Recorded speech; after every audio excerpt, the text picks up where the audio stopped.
Hi!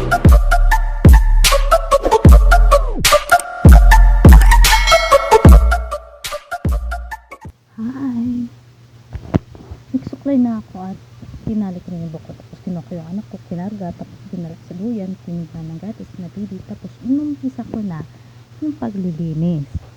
Yan.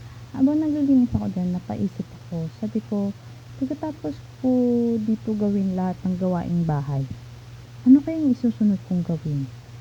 Ano, hihiga na lang ba ako?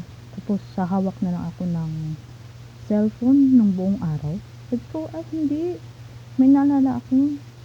Yung ginawa ko palang video na to, na yung content na to, kailangan ko palang i-edit. So, pagkatapos ko yung magawa yung trabaho ko dito sa bahay, kinuha ko na agad yung cellphone. Tapos sabi ko, mag-i-edit na ako. Nung inisahan ko na lang mag-edit, nahirapan ako sobra.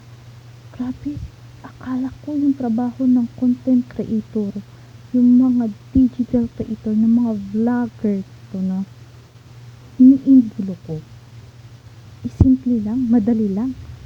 Pero grabe, ang hirap pala.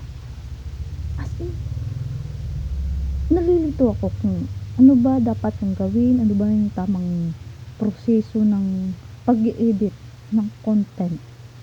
At saka napapaisip na rin ako minsan, sabi ko,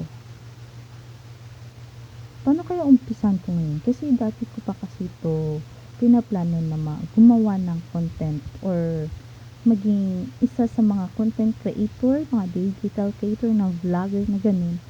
Pero wala akong time or chance na gawin to. Ngayon, nagkaroon ako ng oras, so ginawa ko. Hindi ko pinalampas.